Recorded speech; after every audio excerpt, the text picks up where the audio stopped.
Al Día con Hernán Higuera.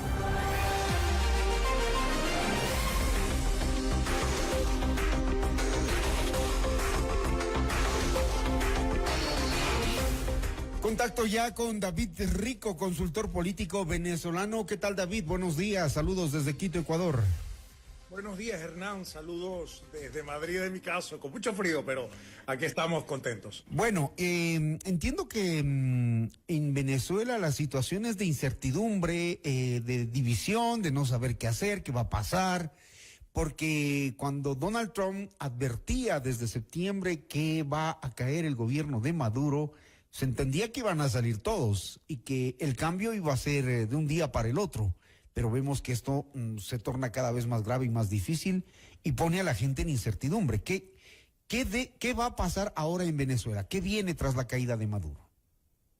Bien, lo primero es que tenemos que entender y contextualizar las declaraciones de Donald Trump. Él habló de la caída de la dictadura, pero no dijo cómo sería esta caída ni cómo sería en términos de tiempo.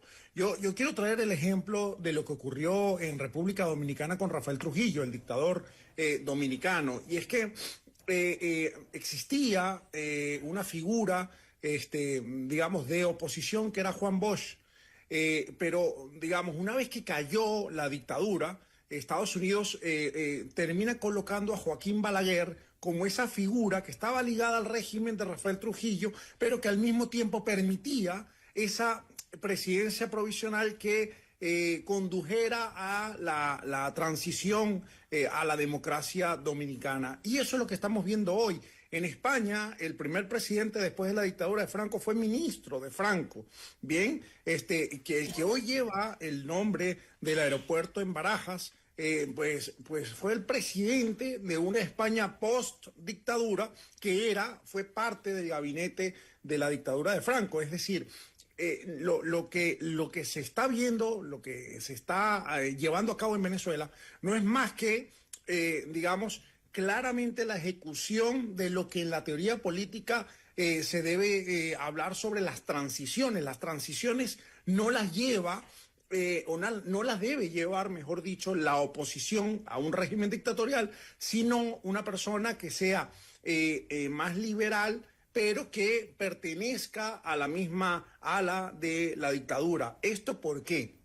Es que es incapaz, digamos, una oposición que no forma parte del gobierno, que no entiende el entramado, digamos, del régimen, en este caso, del régimen dictatorial, y que no tiene control sobre principalmente el ejército, pero también, bueno, las diferentes instancias del poder del Estado venezolano. Por consiguiente, esa transición, para que sea real y para que sea bien ejecutada y que no nos lleve a un conflicto social mayor, que no nos lleve a la confrontación y que no nos lleve a una situación social que sea aún peor, lo mejor es que se realice desde el propio madurismo, que abra las puertas a una posible realización de elecciones libres, democráticas, transparentes, incluso llevadas a cabo por factores internacionales, y que esto ya le permita realmente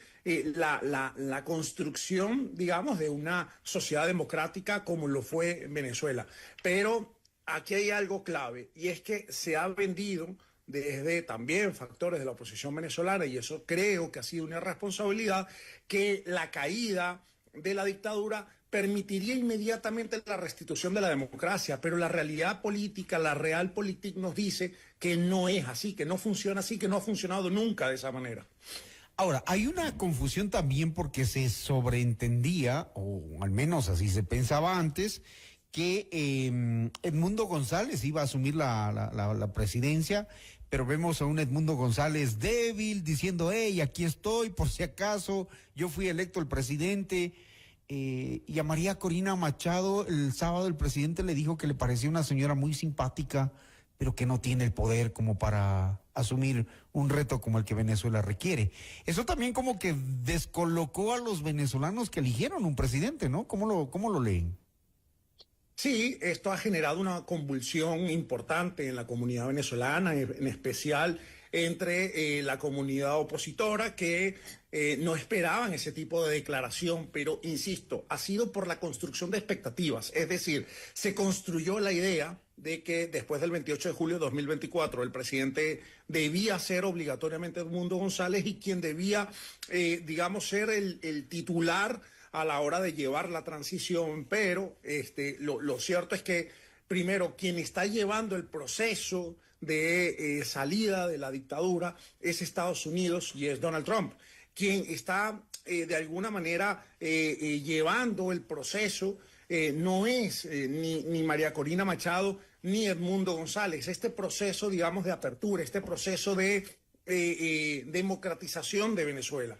Entonces, por consiguiente, digamos que el resultado es que también parte de las reglas del juego democrático las está colocando Estados Unidos. Entonces, aquí tenemos que comprender varios aspectos.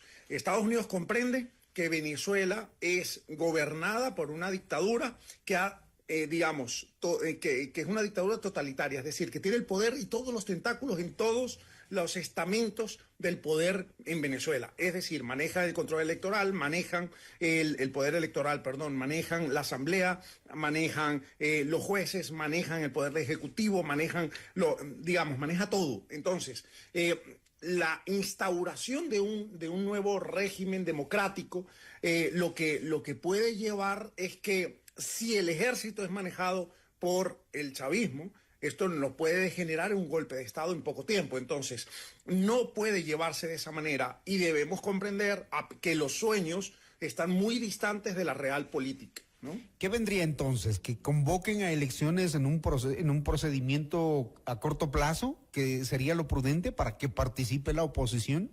y quitarles el control al chavismo de los organismos, por ejemplo, el electoral? ¿Eso tendría que pasar ya?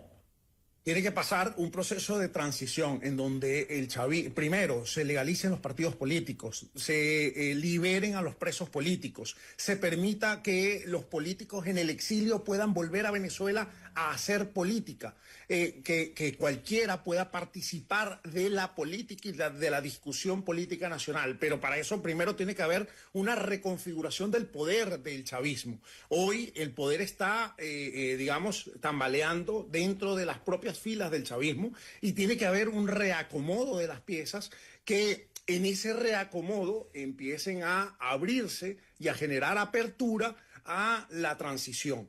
Entonces, lo primero que tenemos que ver es, digamos, un proceso de reacomodo estructural del poder en Venezuela para que se abra a un proceso de transición hacia la democracia. Pero esto, digamos, que permea en todos los estamentos del poder estatal venezolano. Y después de eso, o en el transcurso, digamos, en paralelo, que haya una apertura a la política, es decir, que de nuevo vuelvan los partidos políticos en Venezuela, que de nuevo vuelvan los líderes políticos y que se libere a los casi 1.000 presos políticos que aún hoy están en las cárceles venezolanas. Y después de esto, puede venir un proceso de reconciliación nacional y podrá venir un proceso electoral, pero no es a corto plazo, puede ser a mediano plazo, es decir, podemos estar hablando de 1 o 2 años. ¿Qué pasa este momento con Diosdado Cabello, sus familiares, los otros líderes del chavismo y sus familiares que están en las principales instituciones de Venezuela? El presidente Donald Trump ha dicho no se descarta una segunda operación y una primera en Colombia, es decir, la relación es tensa, pero ¿qué pasa con esos ámbitos y cómo miran los venezolanos esta situación?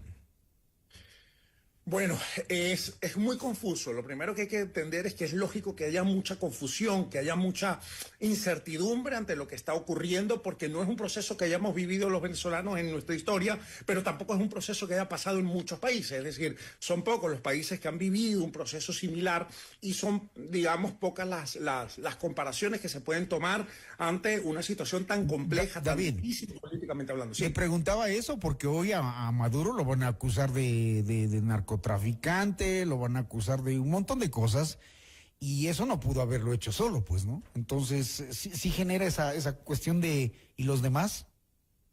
Sí, y a eso iba. Y es que como es tan complejo, bueno, obviamente los sueños de todos los venezolanos es que estén tras las rejas y que paguen todas las fechorías, porque no es solamente el tema del narcotráfico, es el asesinato, la persecución, es la desaparición de personas, el exilio forzado de millones de personas. Es decir, ha sido compleja la situación, pero no siempre, y lamentablemente es así, no ocurrió con todos los nazis, no ocurrió con la mayoría de los comunistas que asesinaron en China, en Camboya, en Laos, en Vietnam, en la Unión Soviética, a muchas personas. Es decir, a veces lamentablemente vemos que los procesos de democratización de los países pues puede llevar al perdón también de algunos miembros de gobiernos dictatoriales que, bueno, cometieron muchos crímenes, ¿no? Entonces, a lo que quiero llegar con esto es que al final puede ocurrir que algunos de los jerarcas del régimen venezolano pues terminen,